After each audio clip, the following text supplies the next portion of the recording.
In the name of God, the compassionate and the merciful. Hello everyone, hope you are doing great. سلام بچه ها، امیدوارم حالتون عالی باشه. خب رسیدیم به درس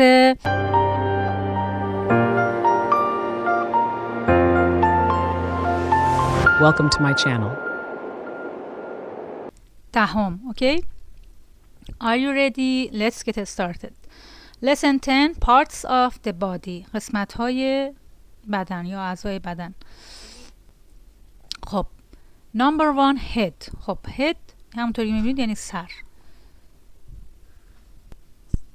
2 face. face صورت، چهره. 3 Number 3 hair. دوستان hair نمیگیم، اوکی؟ hair. Repeat after me. hair. hair. Okay? Number 3 مو. 3 hair یعنی مو. Number 4 eye. eye یعنی چشم که جمعش میشه eyes، چشم ها.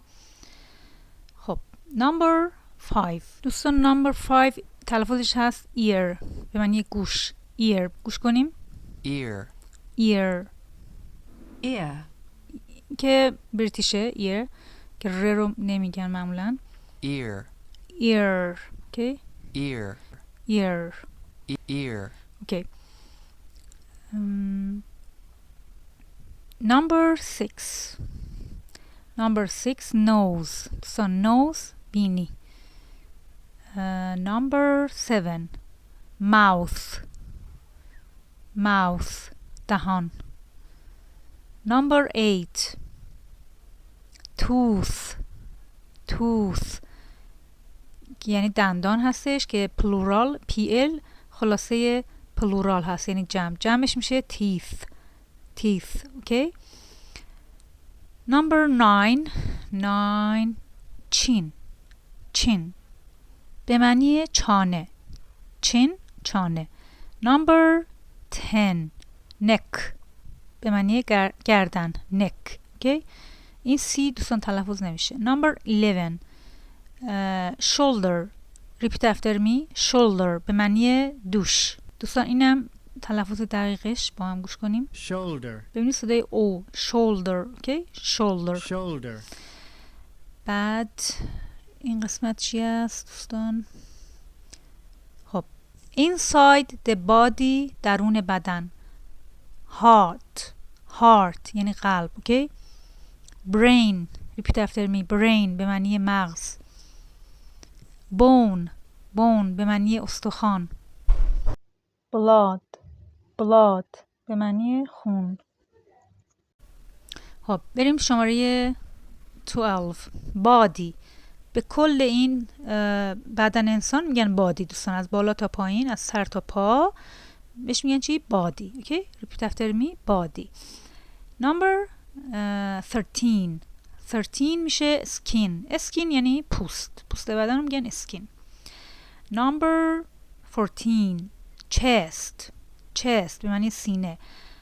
Number 15 arm دوستان arm به معنی بازو هست. Number 16 hand همونطور که میبینید به معنی دست. Number 17 back به معنی پشت. Number 18 waist به معنی کمر هست دوستان. تلفظش رو با هم گوش بدیم دوستان. waist ببین صدای A داره. waist به معنی کمر، همین عکس کمر بندم کشته یعنی کمر. اوکی. waist. شماره number 19 گوش بدیم دوستان. stomach. repeat after me. stomach به معنی شکم. stomach.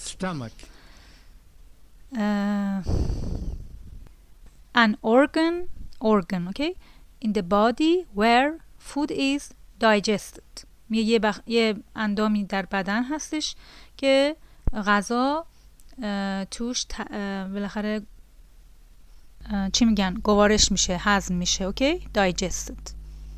20 bottom دوستان bottom به معنی باسن هست. اوکی. Number 21 ببینم کجاست. اوکی. finger به معنی انگشت. finger. اوکی. number 22 نی. دوستان که خونده نمیشه، نی به معنی زانو. اوکی. number 23 leg به معنی پا. number 24 ankle repeat after me ankle به معنی قوزک پا. number 25 به معنی تو به معنی انگشت پا.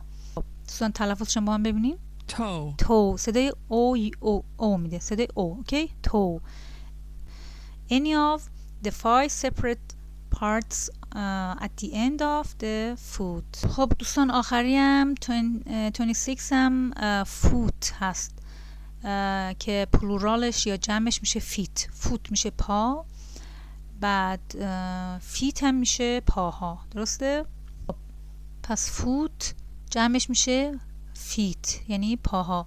همونطور که اینجا گفتیم دوستان این مثل دندان میشه توث، جمعش میشه تیث. اوکی. خب تا اینجا ویدیو دوستان اگه لایک نکردین لطفا لایک رو بکوبین و اینکه اگه سابسکرایب نکردین لطفا سابسکرایب رو بزنین و اون زنگوله رو هم بزنین که تا هر موقع ویدیو بعدیم آپلود شد براتون نوتیفیکیشن بیاد. متشکرم. این گلاسری رو هم قبلش بخونیم. بادی همونطور که گفتم the total physical form of a person or an animal. میگه شکل فیزیکی کل یک بدن یک شخص یا حیوان رو میگن چی؟ بادی. hair my hair is long میگه موی من not یعنی نباید بگیم my hairs are long sorry. مثلا این اس نمیگیره دوستان، نمیگیم my hairs are long، باید بگیم my hair، جمع نمیبندیم. اسکین هم که پوست بود it covers the outside of a person or an animal's body. میگه اون میپوشونه بیرونه یا خارج بدن یک انسان یا حیوان رو. blood به معنی خون هستش، مثل سان تلفظ میشه. it is pronounced like sun یعنی اون تلفظ میشه مثل سان. پس blood. خب دوستان از این فصل ما مثل که پارت بی نداره، پس همینجا تموم میشه. تمرینات رو لطفا خودتون انجام میدین تا یه ویدیو دیگه. شما رو به بزرگ میسپارم. شب روزتون خوش. خدا نگهدار.